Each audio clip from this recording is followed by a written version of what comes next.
قد خسر الذين كذبوا بلقاء الله حتى إذا جاءتهم الساعة بغتة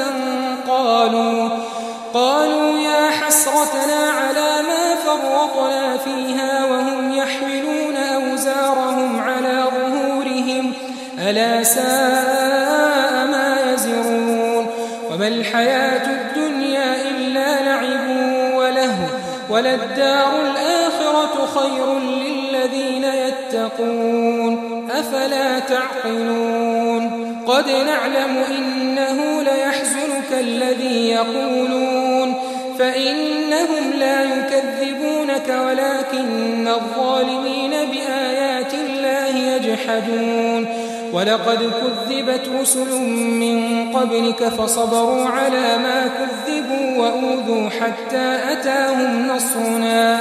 ولا مبدل لكلمات الله ولقد جاءك من نبأ المرسلين وإن كان كبر عليك إعراضهم فإن استطعت أن تبتغي نفقا في الأرض أو سلما في السماء فتأتيهم بآية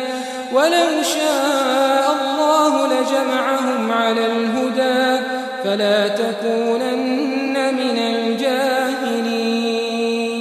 إنما يستجيب الذين يسمعون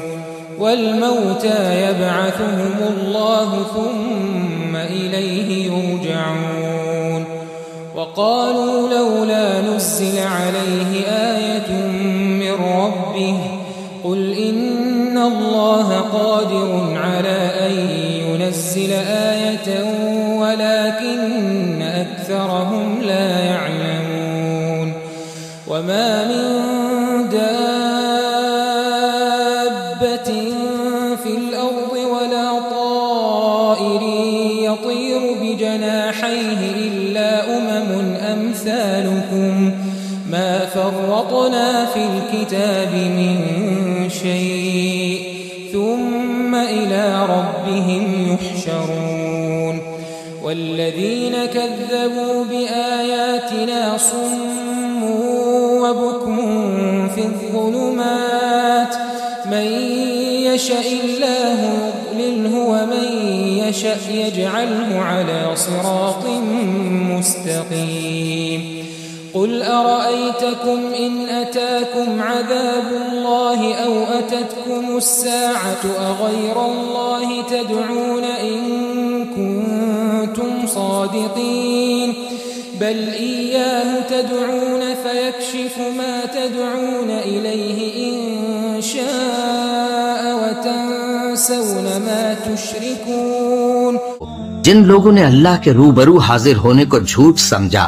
वो घाटे में आ गए यहाँ तक कि जब उन पर क़यामत नागहां आ मौजूद होगी तो बोल उठेंगे कि हाय उस कोताही पर अफसोस है जो हमने क़यामत के बारे में की और वो अपने अमाल के बोझ अपनी पीठों पर उठाए हुए होंगे देखो जो बोझ ये उठा रहे हैं बहुत बुरा है और दुनिया की जिंदगी तो एक खेल और मशगला है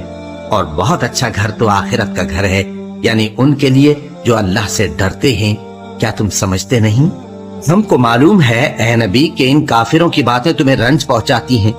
मगर ये तुम्हारी तकजीब नहीं करते बल्कि जालिम अल्लाह की आयतों से इनकार करती हैं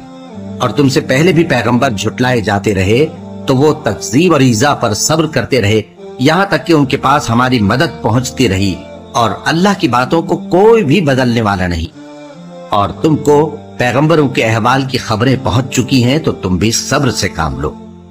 और अगर इनकी रूगर्दानी तुम पर शाख गुजरती है तो अगर ताकत हो तो जमीन में कोई सुरंग ढूंढ निकालो या आसमान में सीढ़ी तलाश कर लो